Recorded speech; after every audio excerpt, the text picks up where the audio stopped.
Muy buenas amigos y bienvenidos de nuevo a Japón Oculto, esta aventura en formato podcast para conocer diferentes aspectos de Japón.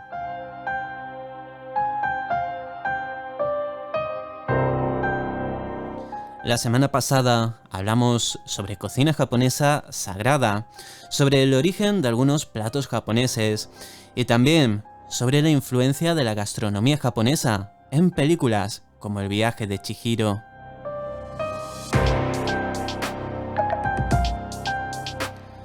Hoy cambiamos el tercio y nos adentramos de pleno en el lado más oscuro y despiadado de Japón, el mundo del crimen. Yo soy David Vargas y esto es Japón Oculto. Comenzamos.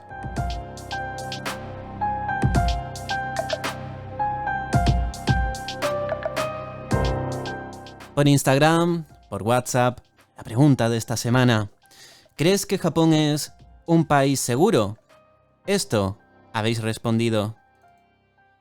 Yo creo que Japón sí es un país seguro porque entre la seguridad que hay allí, con el tema de las cámaras de reconocimiento facial, la cantidad de reglas estrictas que también hay allí y por cómo se comportan allí en las personas, que robar es una cosa que no hace prácticamente nadie, por lo que tengo entendido allí. La verdad sí que es un país bastante seguro. De hecho, es uno de los más seguros del mundo, podría llegar a decir yo.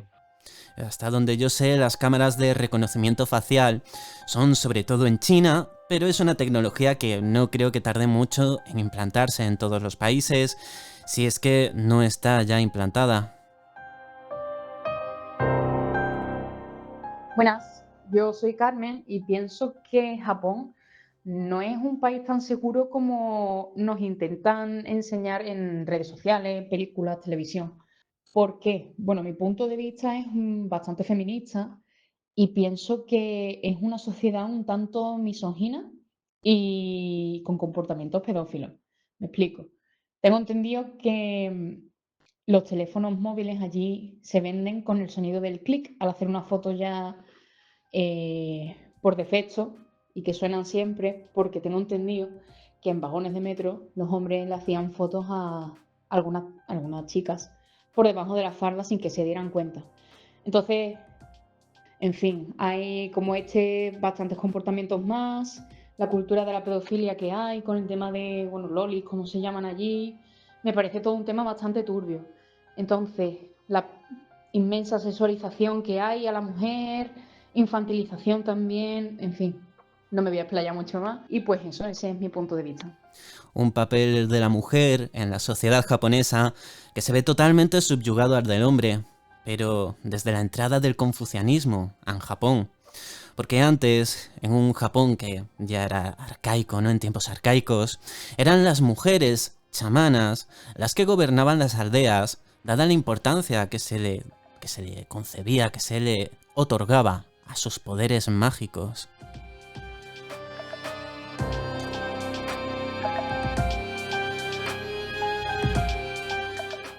Yo creo que sí es seguro. Lo que pasa es que supongo que como cualquier otro punto del mundo, habrá horas y lugares un poquito más complicados de estar, pero que sí lo considero seguro, pese a las cosas raras que tienen y las tendencias, como has comentado en algún otro podcast. Hay algunos vídeos en YouTube, un tanto dudosos, la verdad, que supuestamente recorren el barrio de Sanya, en Tokio, un barrio con una historia muy oscura detrás. Pues en uno de estos vídeos salía un vecino del barrio diciendo que en cuanto cae el sol es mejor no estar por esas calles, aunque quién sabe si no es sino otra forma de seguir alimentando la leyenda del barrio.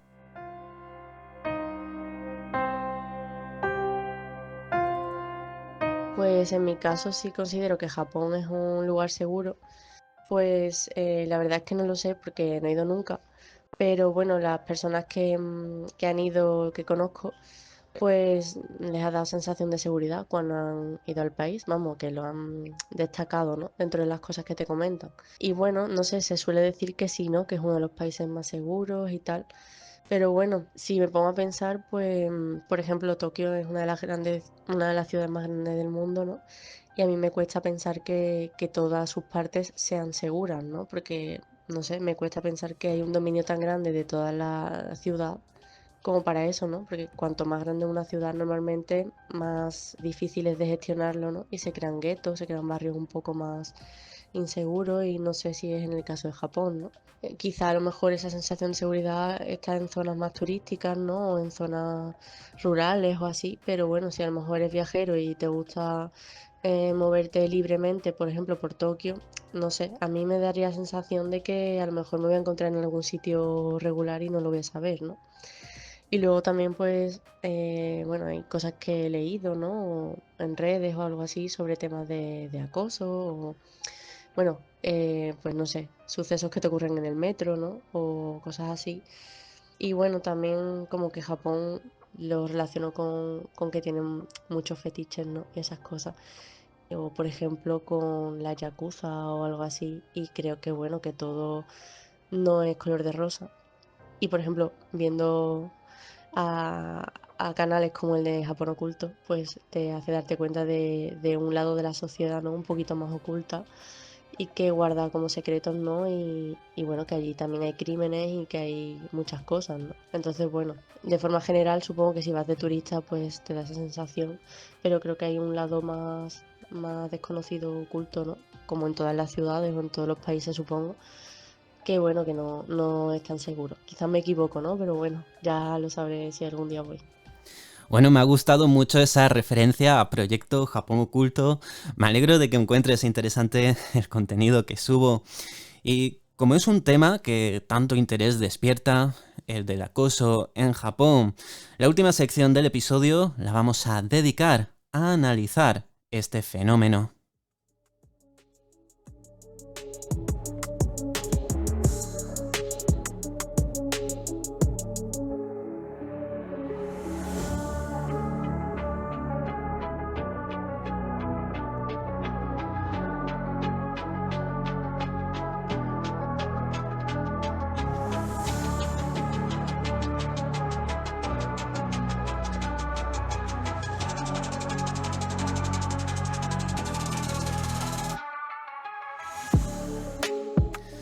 Pero antes vamos a detenernos para conocer el oscuro mundo del crimen en Japón.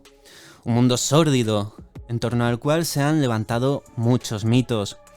Los descubriremos de la mano de Javiera Vega Tapia, profesora de Lengua y Literatura en la Universidad Metropolitana de Ciencias de la Educación de Chile y autora de Oni, Crimen Real en el Japón Contemporáneo.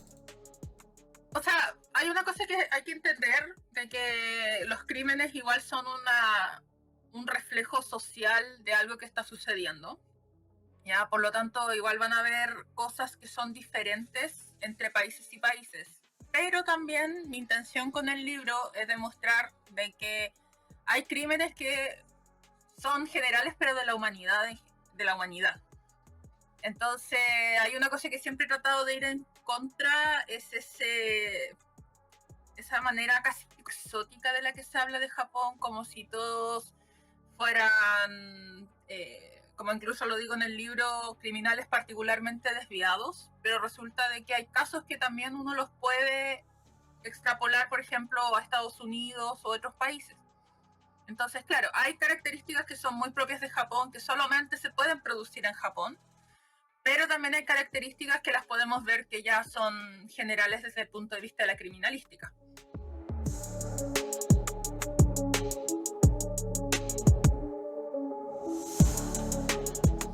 En el primer número de la revista De lo Desconocido, de la que por suerte tengo el orgullo de ser uno de sus directores, Lourdes Miranda habla del carnicero de Plainfield, un asesino en serie de Estados Unidos que se dedicaba a hacer cucharas o cinturones con los huesos y pieles de sus víctimas, por lo que la aparición de perturbados no es ni mucho menos únicamente de Japón. Claro, siempre dicen, los japoneses son muy reservados, pero tienen como una suerte de distorsión en lo privado. Y claro, si tú ves desde el punto de vista a lo mejor algunos trabajos que salen de Japón, tú puedes pensar que la sociedad es así, pero obviamente es una parte, y así como existe gente en Japón que tienen esos intereses, también puede haber, por ejemplo, gente en Europa, en Estados Unidos, en Latinoamérica.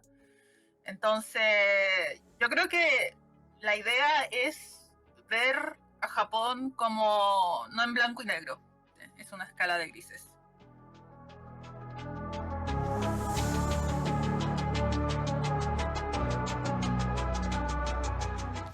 Pero entonces, ¿por qué?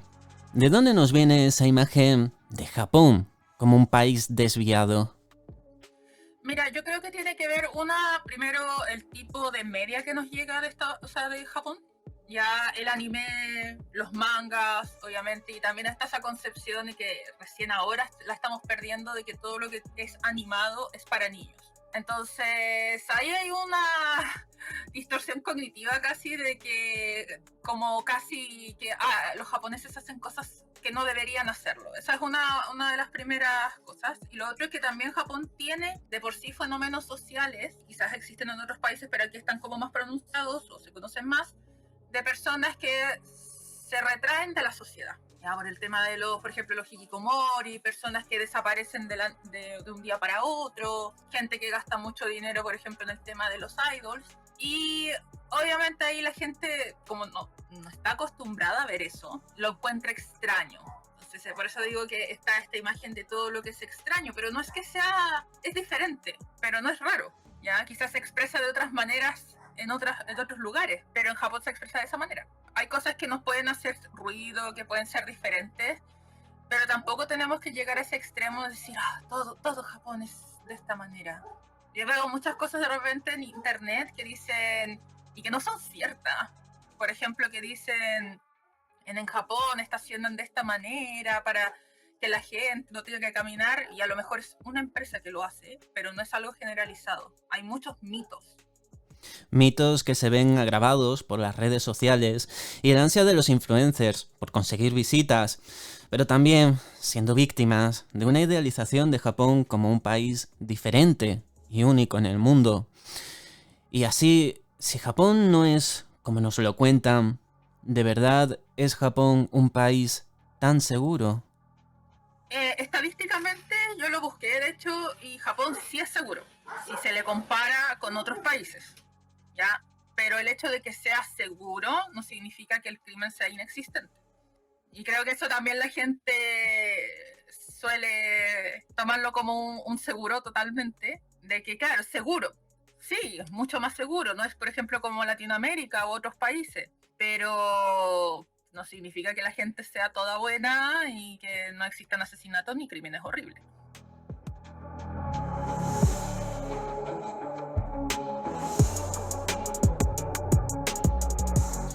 Crímenes horribles que Javiera relata a la perfección en su libro Oni, crimen real en el Japón contemporáneo. El asesino Taku, un hombre con malformaciones en las manos, que pagó sus complejos con sus víctimas. Sectas que lobotomizaron a familias enteras para que padres mataran a sus niños y niños mataran a sus padres. ¿Cómo? ¿Cómo es posible que sucedieran estos casos? Mira, yo creo que lo peor es atribuirle a una sola cosa. Ya que un crimen así es por una sola cosa, que sea por psicológico, por lo que ve en la televisión, por la familia, por su genética. Yo creo que es lo peor que uno puede hacer porque generalmente es un cúmulo de cosas. Hay casos en los que algunos criminales han crecido en familias relativamente normales, como hay otras que no, que son totalmente disfuncionales, pero si uno lo piensa, hay personas que a lo mejor vivieron con la misma disfuncionalidad y no cometieron los crímenes que cometieron. Entonces, tiene que ver mucho también las circunstancias del momento, cómo estaba funcionando la sociedad japonesa en ese momento, por ejemplo, con el tema de los cultos, que tengo un capítulo sobre eso, cómo estaban las oportunidades laborales también, cómo las leyes que en ese momento permitían hacer algunas cosas y que después retroactivamente se cambiaron. Entonces yo creo que siempre hay que verlo desde una perspectiva bastante amplia. Y es que, por desgracia, normalmente en vez de abarcar esa perspectiva amplia, se ha echado la culpa de estos horribles casos a determinados videojuegos o animes violentos. Exactamente, y bueno, en el caso de Tsutomu Miyazaki, ahí también se hace el alcance de que el término otaku, bueno, ahora otaku ya no es como antes, ya, y de hecho para el occidente, España, también Latinoamérica, el término otaku no era necesariamente negativo, sino de que era una persona que le gustaba solamente el anime o el manga.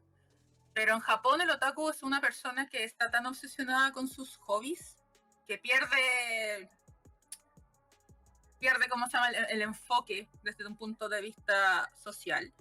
Y no es que Japón sea como abierto a este tipo de conducta, al contrario. Por ejemplo, en el caso de Tsutomu Miyazaki, ahí se le culpó inmediatamente porque era una persona extraña, era el otro, era una persona que no estaba ajustada socialmente tampoco. Entonces ahí se fue, ¿qué es más fácil que explicar que una persona haya hecho algo tan horrible?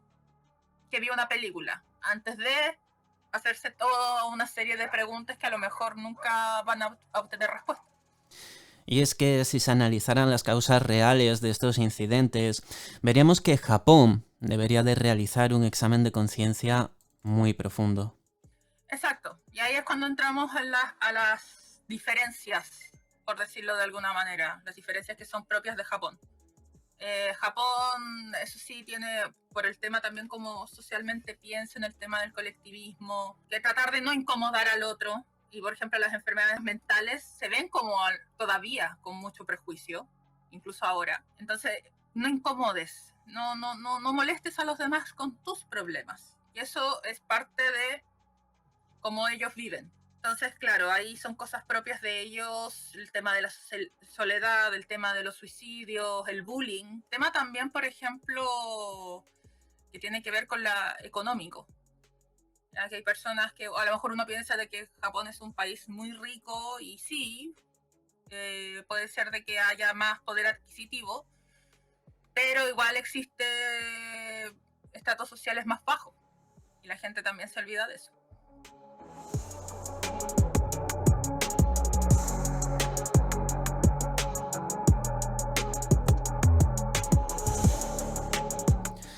Casos horribles, los que Javiera relata en su libro, que a menudo son tratados en internet con morbo y muy poco respeto. La verdad es que sí, y es parte de por qué también empecé a escribir este libro.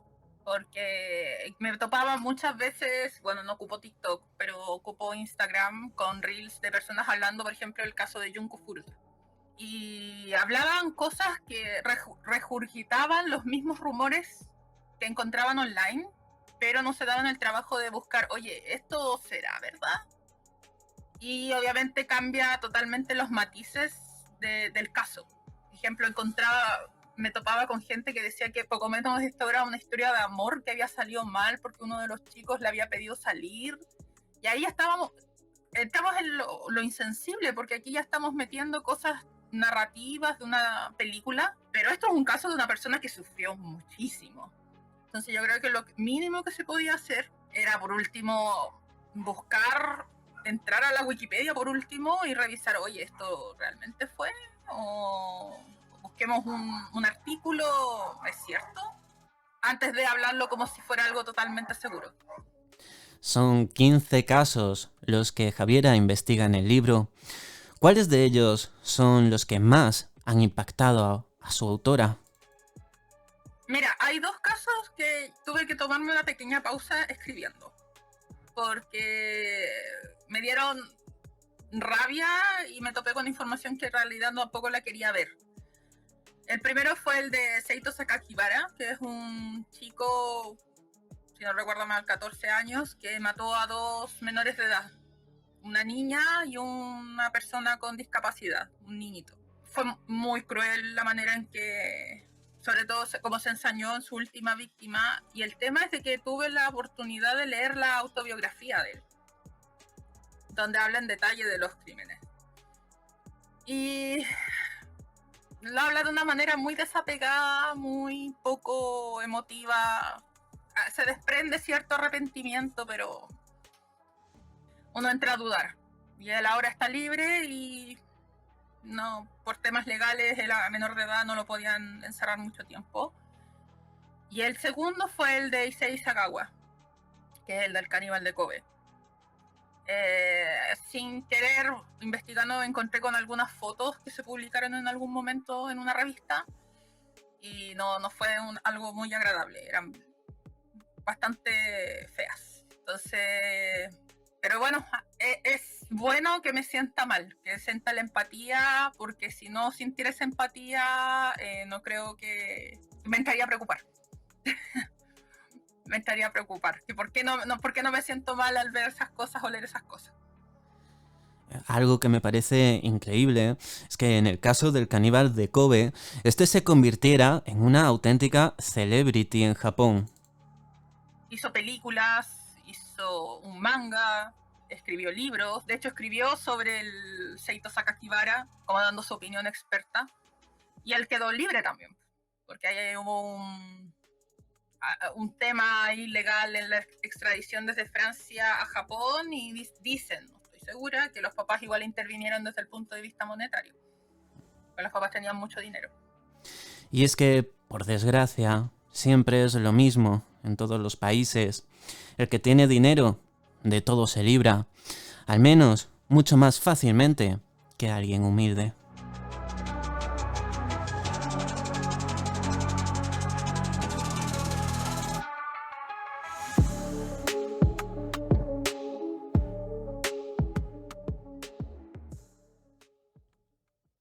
Estás escuchando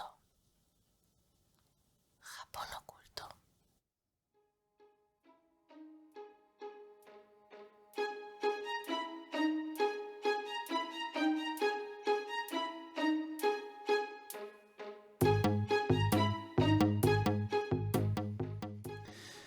Amigos, hay un caso que particularmente me encargué yo de investigar para mi libro, Japón Oculto, Misterios del País de los Kami.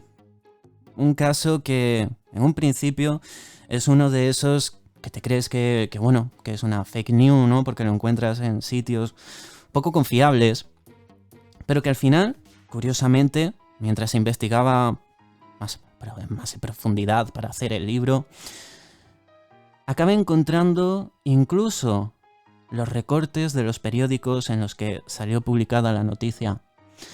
Es el caso del asesinato de Koichi Umeyama.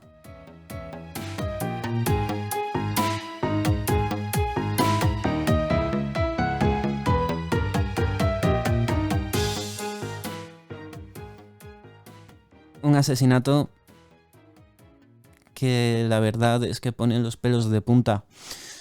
Koichi era un joven con una cierta discapacidad intelectual. Vivía cerca de Fukuoka, al sur de Japón.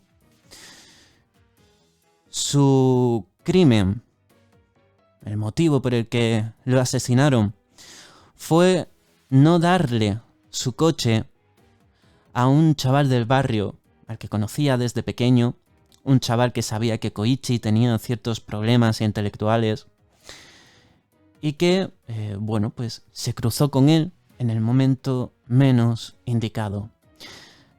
Ese chico, que junto con los demás autores del asesinato de Koichi eran menores de edad y cuyos nombres algunos se filtraron a la prensa, pero legalmente en Japón no podrían haberse dado a conocer, pues estos menores de edad acabaron con la vida de Koichi simplemente porque este se negó a cederles su coche para ir a una cita con unas estudiantes de instituto.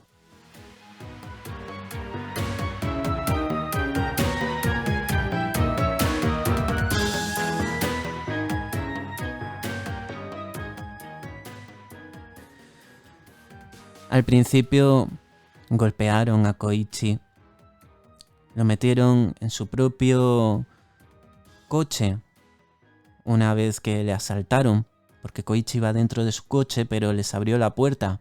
Entraron dentro de su coche y allí comenzaron a amenazarle, a golpearle.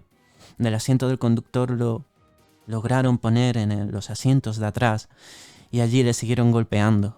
La policía encontró rastros de sangre, de pelos, incluso de colillas de cigarrillos de los asaltantes. En un primer momento lo llevaron a la casa de uno de los amigos del cabecilla, que se acabó convirtiendo en cómplice. Allí pasaría Koichi preso la noche. Aunque en un momento dado sus captores se durmieron, el cabecilla se fue a la cita que tenía con aquella estudiante de secundaria y sus ayudantes, chavales de 16 años, el que vivía en la casa y otro amigo, se durmieron y Koichi pudo escapar, con la mala suerte de que a los pocos minutos de haber podido salir de la casa, el cabecilla apareció y comenzó la búsqueda.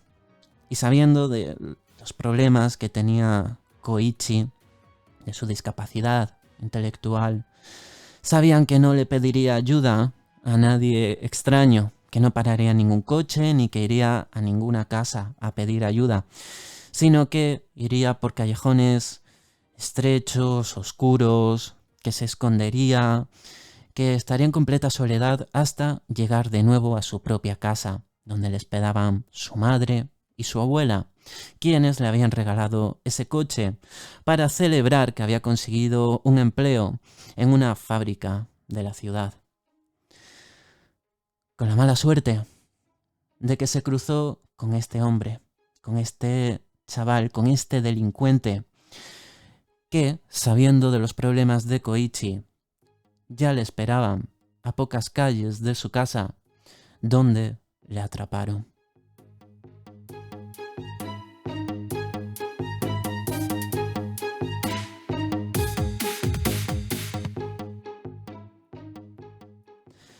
Terminado este primer intento de huida de Koichi, frustrada esta gran oportunidad para salvarse, la represión fue muchísimo peor y algo que en un principio solamente se había convertido en, solamente, como si fuera poco, ¿no? Pero algo que había sido un secuestro y una retención, en ese momento se convirtió en un asesinato, ya que el líder decidió que se desquitaría de una cita amorosa que había ido mal, lo pagaría con Koichi, quien se había negado a darle el coche, faltándole el respeto según él, y que ahora se atrevía a huir de donde le tenía retenido.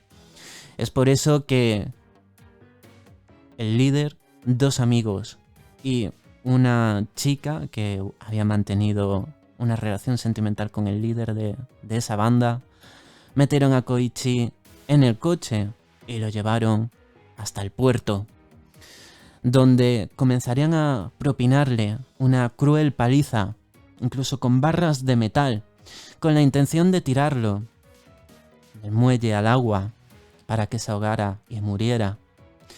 Sin embargo, por mucho que golpearon a Koichi, no consiguieron que éste se soltase del borde del muelle a donde se había agarrado, y viendo que se aproximaba un barco, decidieron que lo mejor era abortar ese plan, meter de nuevo a Koichi en el coche y buscar un nuevo sitio en el que deshacerse de él.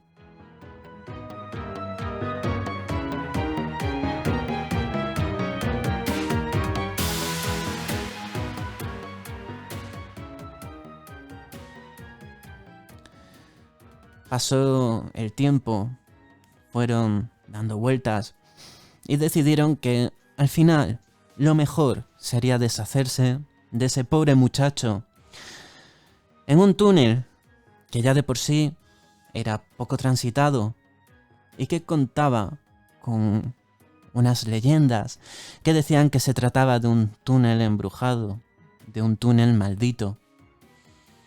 Se trataba ni más ni menos que del túnel de Inunaki.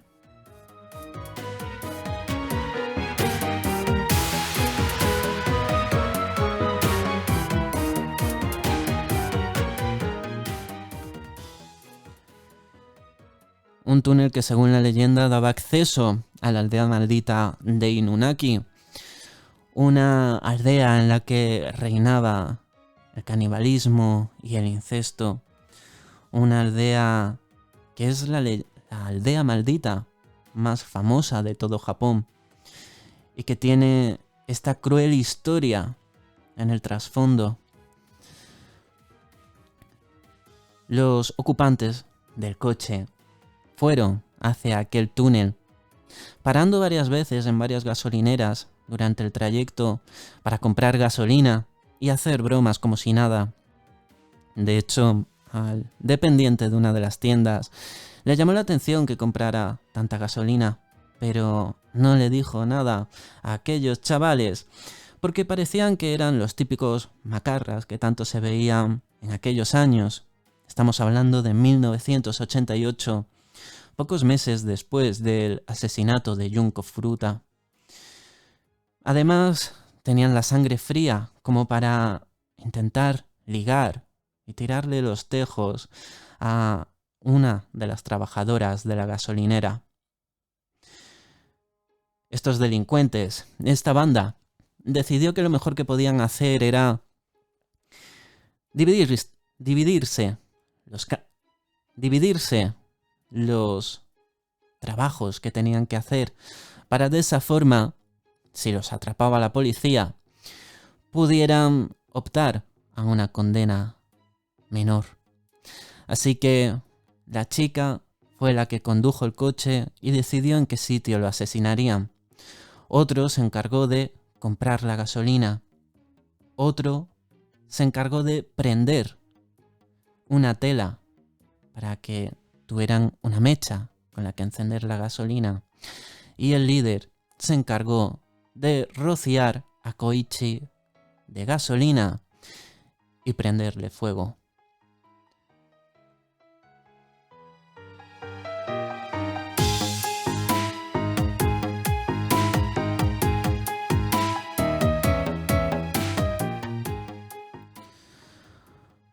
Por desgracia, en ese poco antes, Koichi tuvo una vez más la oportunidad de escapar, cuando al aparcar en la entrada del túnel, se dio la oportunidad de que, aunque pensaban que Koichi iba a estar totalmente malherido, que iba a estar ya sin fuerzas para resistirse, pues Koichi pegó un gran grito que hizo que se cayera al suelo quien lo llevaba. Y en ese momento pudo echar a correr y adentrarse en el bosque, tanto que sus captores le perdieron la pista. Sin embargo, una vez más aprovechándose de la discapacidad mental de Koichi, le pidieron perdón. Empezaron a buscarlo, gritando que lo sentían, que ya no le iban a hacer nada, que por favor que se volviera a reunir con ellos y que le llevarían a casa con su familia. Koichi les creyó. Y esa fue su peor decisión. En ese momento le ataron con cinta adhesiva a pies y manos y le prendieron fuego. Desplazándose, Koichi envuelto en llamas varias decenas de metros para finalmente caer fulminado a unos cientos de metros de la entrada del bosque, donde volvieron varias veces sus asesinos para comprobar que el cadáver no se había movido, para comprobar que efectivamente habían asesinado a Koichi Umeyama. Ahí fue donde lo encontró un viandante varias horas después y donde comenzó la investigación policial.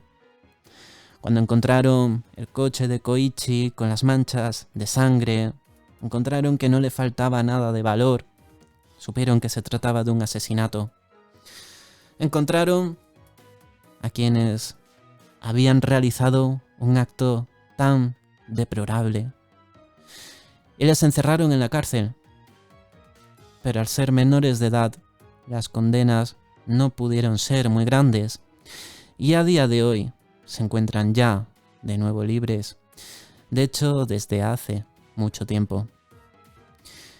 Esta es la historia del asesinato de Koichi Umeyama, un caso tristísimo, muy cruel, que tuvo lugar en uno de los túneles embrujados más famosos de Japón.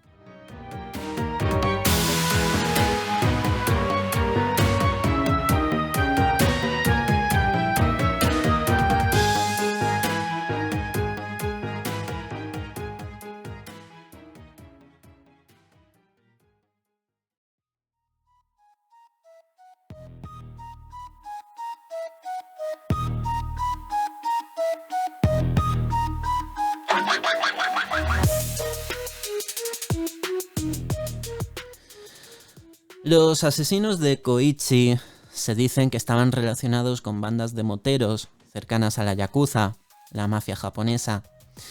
Y tanto en animes, como en mangas, videojuegos o películas, da la sensación de que se idealiza el mundo del crimen, convirtiendo a asesinos y criminales casi que en justicieros al margen de la ley.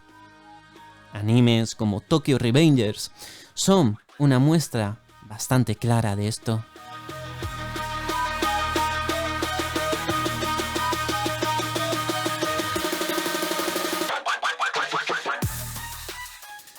Es peligrosa esta idealización.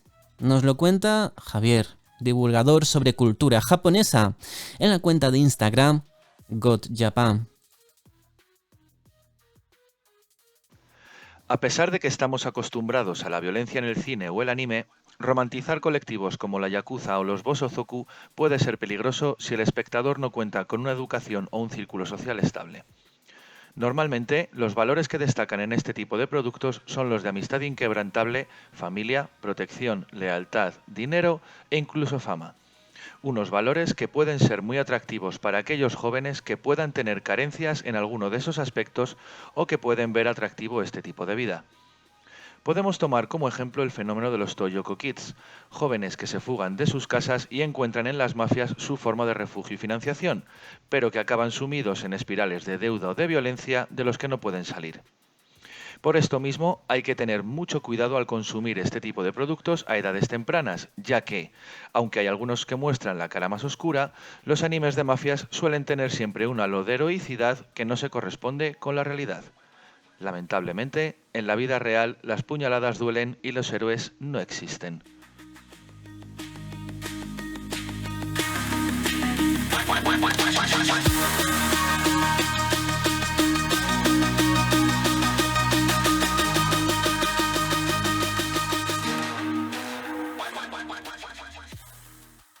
Estás escuchando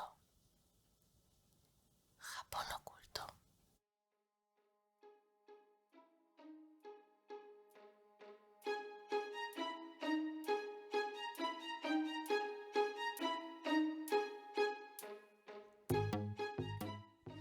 Al principio del episodio de hoy dije que dedicaríamos la última parte de este para hablar sobre el acoso en Japón. Un acoso que ha granjeado al país del sol naciente muy mala fama. No me extraña, porque es bastante grave y no es algo que sea precisamente poco habitual. Y lo sufren tanto las propias japonesas o los propios japoneses, como también los extranjeros. Y es que hay algunos de ellos para los cuales los extranjeros son una víctima predilecta, como veremos.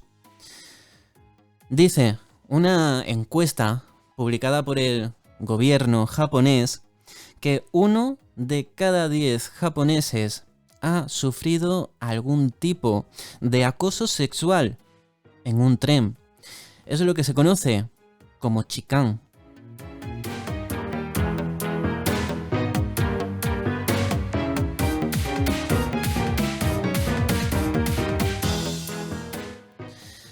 El chikan se suele producir cuando los trenes se abarrotan y determinados hombres aprovechan esos momentos en los que tenemos todos la imagen de ese vagón de tren japonés totalmente con la gente pegada una a otra porque no cabe ya nadie más.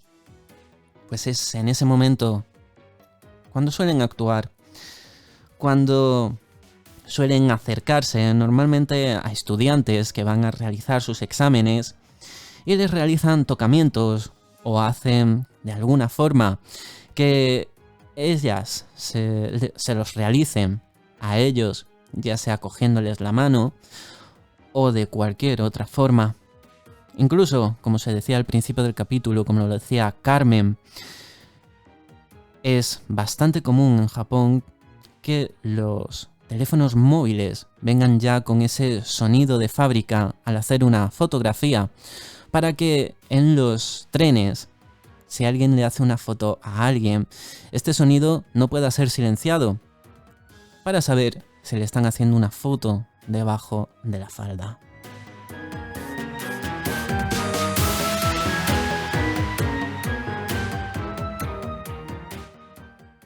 De hecho, es que llega a tanto este problema que hay líneas de trenes en Japón que han creado vagones exclusivamente para mujeres, siendo en trayectos determinados cuando ningún hombre puede entrar.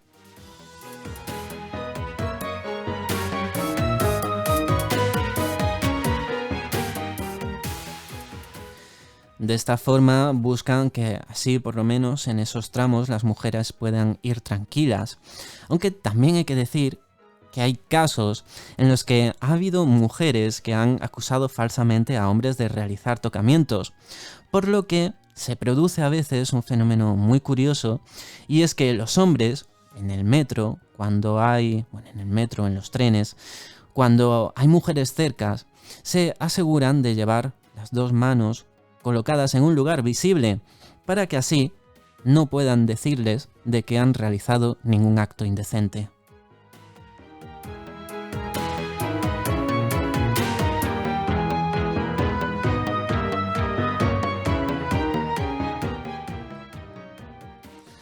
Pero si eres mujer, ni mucho menos es este el único peligro que hay en Japón.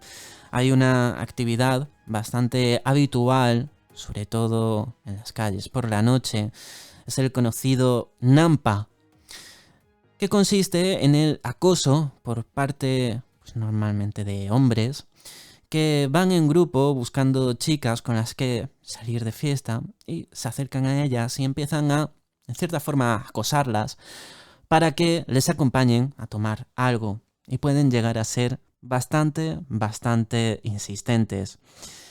Es un fenómeno que no llega a ser tan invasivo en un principio como el chikán.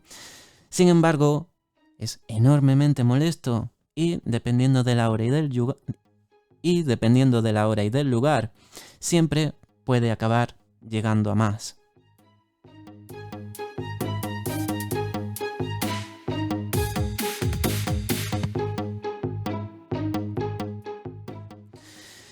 Y hablando sobre el papel, ¿no?, de la mujer en la sociedad japonesa, podríamos hablar de muchísimas cosas, de muchísimos peligros a los que se enfrenta.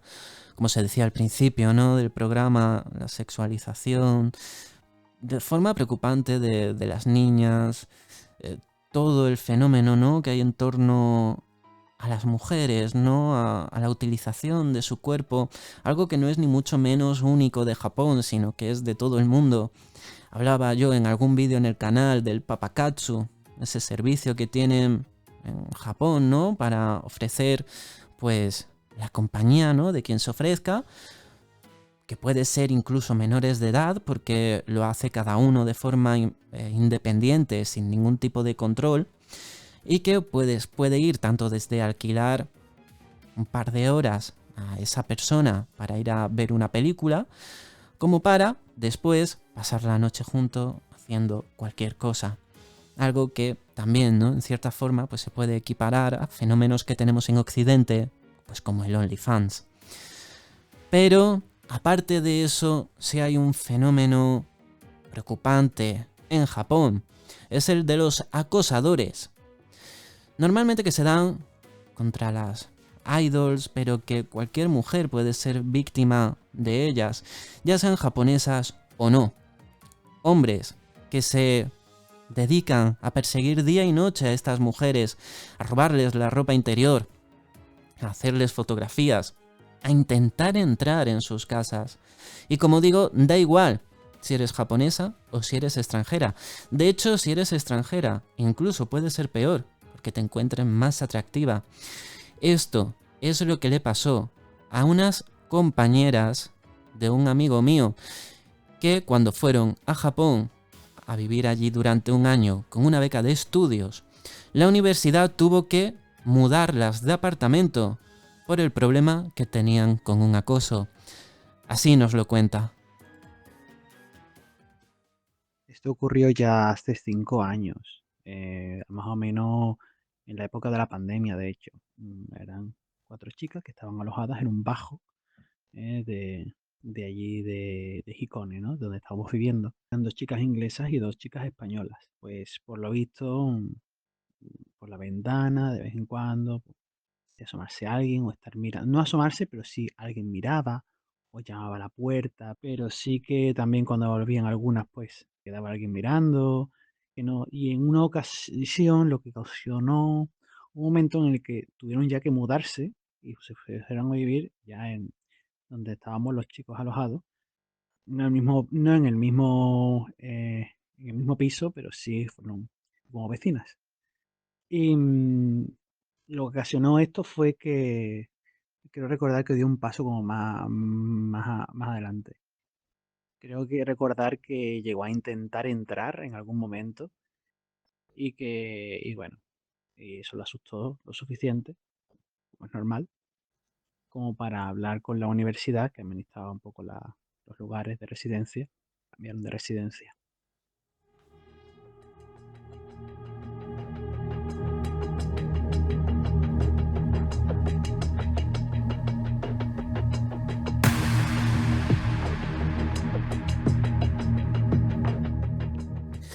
Llegamos al final del episodio, un episodio oscuro, como no podría ser de otra manera, si queremos descubrir estas otras facetas de Japón y más si son de temas tan fuertes, tan duros.